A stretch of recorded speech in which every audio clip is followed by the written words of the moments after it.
Hindi, bago tayo pumunta kay Bato de la Rosa, dito po muna tayo sa fake news, mga bossing, ni Inday Sara Duterte. Hanggang ngayon, tuloy-tuloy pa din po pala. Tuloy-tuloy pa din po, no? Ay, hindi naman niya mismo sinabi na pinsan. Pero yung ano po yung Claire Castro at Franz Castro, hanggang ngayon po talaga naman tuloy-tuloy si Inday Sara Duterte na binabanggit po. Kahit na yung dalawa, Claire Castro at Franz Castro, nilinaw na hindi sila magkamag-anak, si Inday Sara Duterte, tuloy-tuloy pa lang din, tuloy-tuloy din po. Parang bata, mga kababayan. Ano po yung balita dyan? Sabi dito ng Global Mirror, Conti, malapit na sa Castro. Malayo po yun. Napakalayo, busy. No? Yung pagkakabigkas pa lang Yung himig pa lang ng con sa Cas, ang layo na po nun. Yung T sa tro, malayo na po. No? Hindi malapit yun. Vice President Sara Duterte takes a swipe at International Criminal Court. Kasi naman sabi ni Conti, mukhang malabo talagang payagan na makauwi o makalabas si Duterte. Vice President Sara Duterte takes a swipe at International Criminal Court Assistant to Counsel Attorney Cristina Conti as she jokingly likens her to her known political foe outgoing Deputy Minority Leader and ACT Teacher Party List Representative Franz Castro. This was Duterte's response when asked comments on Conti recent remarks over the oath-taking of her father. Malabo. Ipinagpapalit na nga mga kababayan di ba? Ipinagpapalit na mga bossing, yung kanyang upuan sa pagiging mayor sa Davao. Basta, bigyan lang daw po ng pansamantalang kalayaan ang dating Pangulong Duterte. Paano pa yan? Di po ba? This was Duterte's response when asked to comment on Conti's recent remarks over the oath-taking of her father, former Rodrigo Duterte, as Davao City Mayor during a press conference. Wala na. Ang ICC mukhang naman ho sa kanila. Mukhang wapakels naman ho sila, mga kababayan. Di po ba? Ang ICC mukhang hindi naman po iniintindi sila. Na kesyo, hihingi po kami ng tulong o hihingi po kami ng kanilang pagpayag, no? Na makapanumpa lang ang dating Pangulong Duterte. Pero wala. Mukhang hindi imposibleng mangyari. Bakit ayaw na lang nila yung karton? Total naman po, yung karton, mga kababayan, kung saan-saan po nakakapunta. Di ba? Yun, sa Netherlands, nandiyan, kasama ni Robin Padilla. Yung karton, sino pa ba mga sinamahan nun? Yung mga DDS, sinasamba pa, niluluhuran pa. Payagan nyo na po yung karton at tapos paupuin nyo na po yung karton doon sa opisina ng mayor. Ano po, para tuloy-tuloy yung baha dyan sa Davao. Hindi, joke lang. Joke lang mga kababayan. Ayaw naman natin ng may mga baha-baha sa kanila. Sila naman po yung nanguna dyan. No?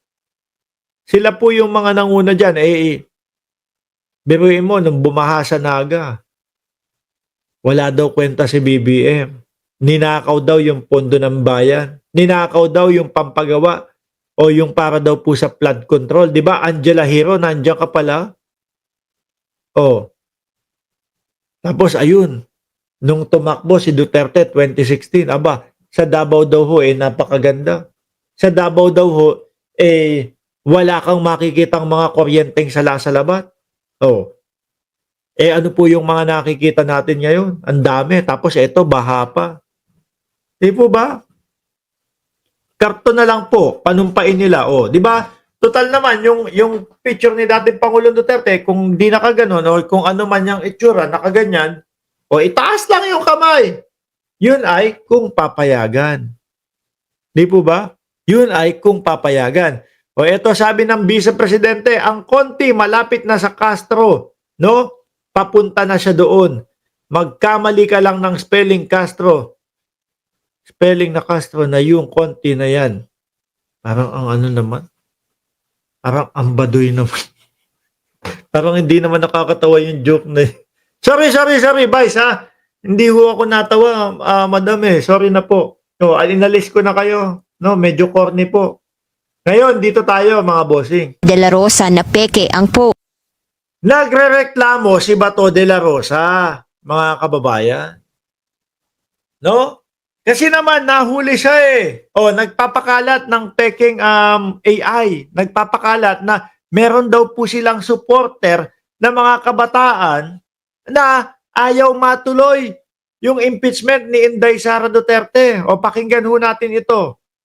Para kay Attorney Jesus Falsis, tila alam ni De La Rosa na peke ang post. Anya, parang extension daw ng fake news tactics ito na